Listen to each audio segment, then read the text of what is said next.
We're back for another year of 13 on Your Side Rundown with your weekly recaps of everything you need to know in Michigan politics. Here's what to know from the first few weeks of what is shaping up to be a critical year. This week, the woman who may or may not still be the chair of the Michigan Republican Party traveled to West Michigan on Wednesday, what she had to say and why the party is in a state of confusion. Plus, the group responsible for redrawing Michigan's electoral maps is ordered to try again, why a court ruled over a dozen of their districts were against the law.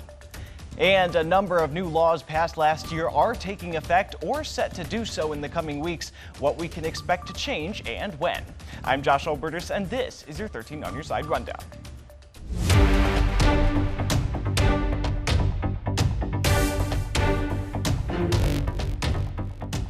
Thanks for joining us. We start in Lansing with 2023 now over. It has many looking ahead to 2024 as Michigan is set to be a key battleground state in this year's elections. We spoke with officials and candidates in both major parties to get a sense of what we've seen last year and what we can expect for this year.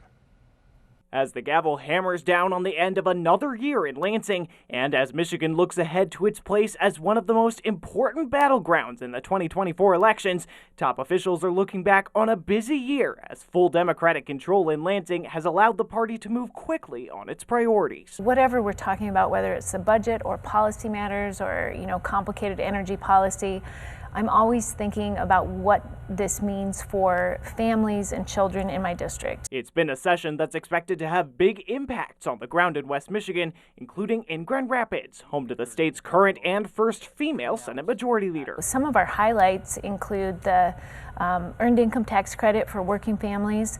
That will make a huge difference in people's lives in terms of having money available. I think about things like free breakfast and lunch, universal lead testing for young children and for babies, and that's just the beginning. Some issues taken up in the last year hitting even closer to home for some in Grand Rapids, including a push to change the state's firearms laws, as guns were brought to schools in Grand Rapids multiple times in 2023 by students. Whether you're a parent of another student at that same school or you send your kid off for a play date, you should be able to have that expectation of secure storage if there's a firearm. It's simply the responsible thing to do. But as Brinks and her allies have moved quickly to score their priorities, a Republican Party that's been vocal over what they've seen as high spending and a state going in the wrong direction under Democratic majorities is now looking to retake key state and federal seats in Michigan in the year ahead. One critical seat up for grabs, a spot in the U.S. Senate. Republicans fielding high-profile candidates like former Congressman Peter Meijer. I think that's one of the challenges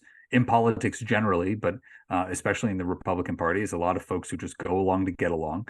And people don't vote for somebody so they can just go and sit on their hands and, tell happy lies while the truth is hard and difficult.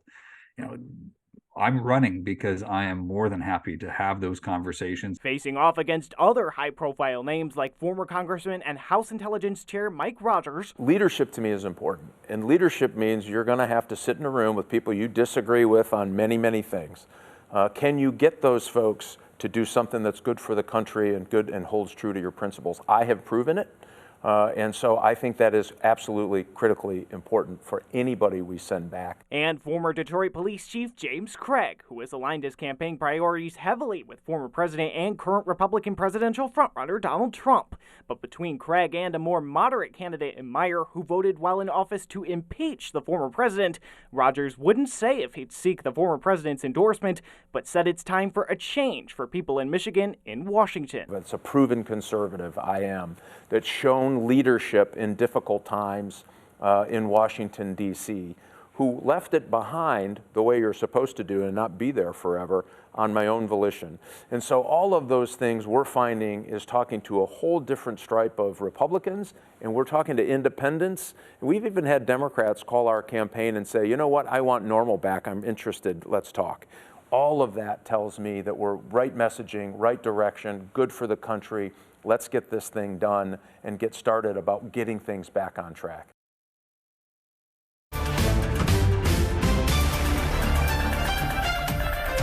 And that race for Michigan's open U.S. Senate seat could soon gain a new contender. Former Congressman Justin Amash announced on X this week that he would be forming an exploratory committee to consider running. Amash served in the U.S. House for 10 years before retiring in 2021. After being elected as a Republican, he left the chamber as a Libertarian, leaving the GOP during the Trump administration and expressing criticism toward the actions of the former president. While he did not definitively say in his announcement whether he would run as a Republican should he enter that race, he did say he was, quote, humbled by people who have told him to run for the seat and, quote, do so by joining the Republican primary. And back to the drawing board. That's what a federal court told the group responsible for redrawing Michigan's electoral maps in 2021. This ruling came late last month after the court found some of those maps they drew were not legal. Earlier this year, we got a chance to look at what it all could mean. Well, it's really a race against time to get some of this redistricting done before a lot of critical deadlines later this year. Voters in this lawsuit that they brought against that commission that drew these lines said that some of them did not give enough representation to black voters in these areas, and the federal court agreed with them. It was not compliant with the U.S. Constitution. If you look at some of these House districts, this is the Detroit area, Metro Detroit, Upper Wayne County. You have House districts 1, 7, 8, 10, 11, 12, and 14. All of those, the court said, they're out. They need to be redone. You also have 6 Senate districts in this area that also need to be redone, according to the court. Now, all of these House districts that are going to be redone, all held by Democrats. All of the 6 Senate districts held by Democrats. So when you think about this redrawing, there's going to be, whether you're state Democrats or Republicans, there is no room for error here. You have an even split in the House right now, 54 Democrats, 54 Republicans, 2 open seats. They don't have anyone in them right now, but they are considered heavily Democratic. Let's say those 2 do go for the Democrats later this year in April. Even in that best case scenario for Democrats, you would still need to hold on to every single one of these districts that is going to be redrawn in order to keep your majority. If you're Republicans, you would only need to pick up a single one of these districts in order to get a tie in the House, in order to disrupt Democratic control, and you would only need 2 in order to get your own majority. Now, this whole map is like one big jigsaw puzzle, if you will, if you can see there. So if they are redrawn, it's a very good chance that some of these in the surrounding areas as well are going to have their boundaries, their borders redone as well. So one expert that we spoke to today said that depending on how these lines are drawn, it likely could affect who is in power in Lansing next year. So it is a critical decision. These lines are critical, how they're redrawn. If they are redrawn more compactly and more square and less long shaped like they are, you could imagine a Republican gain in the state House and a Republican gain in the state Senate.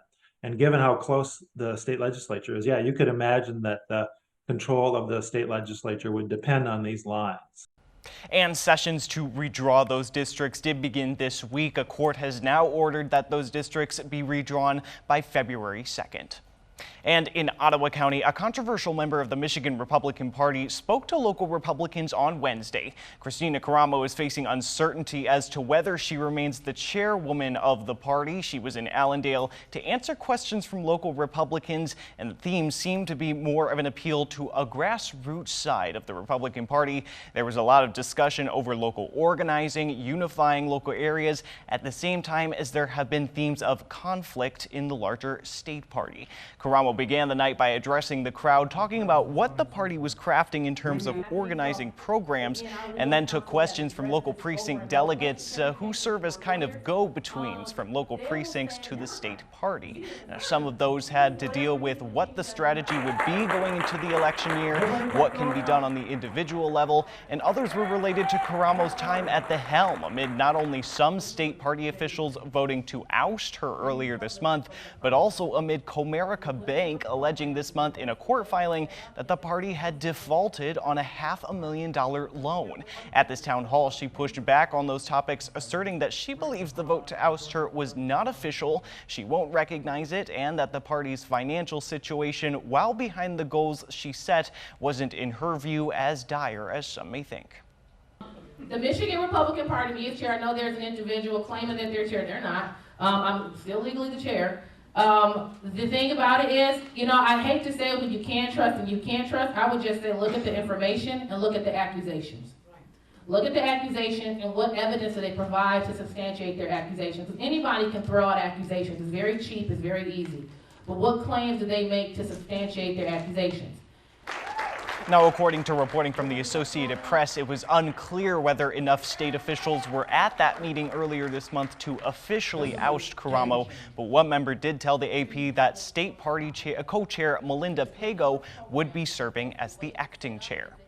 And Iowa voters have spoken, caucusing on Monday night to choose their pick for a Republican presidential nominee in their first-in-the-nation contest. We break down the numbers and what they could mean ahead of Michigan's own primary next month. Well, what happened in Iowa could give us some clues as to what to expect here in Michigan. Former President Trump sweeping the Iowa caucuses, taking over 50% of the vote. Florida Governor Ron DeSantis taking around 20%, coming in second, but his poll numbers aren't the greatest in the other early states right now. So Nikki Haley is the biggest wild card right now. She did well in those collegiate suburban environments, but Trump still carried 98 out of the 99 counties. Now, what does that mean here in West Michigan? Let's take it back to 2016 to answer that. Donald Trump winning statewide, and at this point it was post-Super Tuesday in this primary season, so he was widely seen as the leader in this Republican nomination. He did win statewide, but at the same time, West Michigan was very much his biggest challenge statewide. If you look at this map, you have these counties: Allegan, Ottawa, Muskegon, Oceana, Newaygo, and Kent. None of them voted for Donald Trump. Now, again, he has transformed the Republican Party over the last few years. He did very well with all voter blocks, but if he is going to face any sort of challenge in Michigan, those numbers suggest that it will be in this area, especially in Kent County. You have colleges, suburban areas, the urban Grand Rapids, where Haley and DeSantis could get an opening if they so sought it. So Kent County, especially, let's reiterate again, those suburban voters all around Grand Rapids, those are key to any campaign that is looking to have a strong showing in February, as well as take the state in November.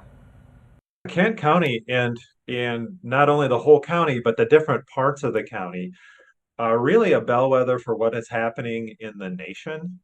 That more upper income and upper middle class and professional class suburbs that used to be strongly Republican, and when the Republican Party becomes more populist and working class, those voters will start to be a little uncomfortable and look elsewhere.